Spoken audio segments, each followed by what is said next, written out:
Hello everyone. आज हमने जो है केमिस्ट्री का नया चैप्टर सॉल्यूशन चालू किया। सॉल्यूशन क्या होता है? ये एक होमोजेनस मिक्सचर होता है, यानी एक यूनिफॉर्म मिक्सचर होता है दो या दो से ज़्यादा नॉन रिएक्टिंग सब्सटेंस का।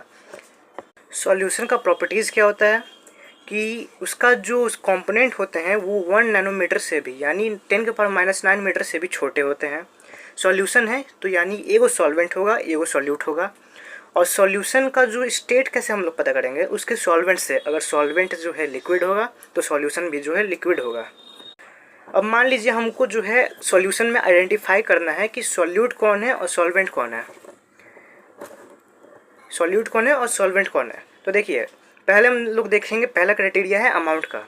अगर अमाउंट जो है अगर डिफर हुआ, यानी कोई सब्सटेंस जो है अमाउंट ज़्यादा है तो वो सॉल्वेंट होगा।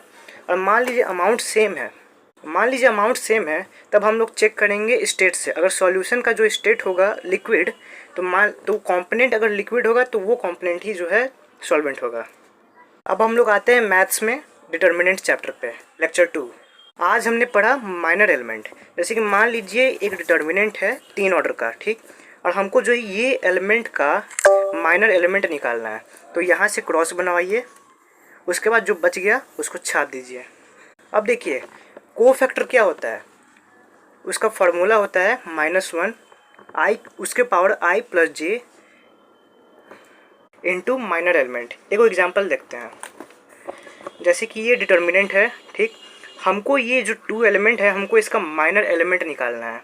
तो देखिए पहले ये इसके क्रॉस बना दिए तो इसका माइनर एलिमेंट आ गया 4। अब देखिए कोफैक्टर का फार्मूला हमने पढ़ा, क्या होता है -1 आई प्लस जे उसका माइनर एलिमेंट।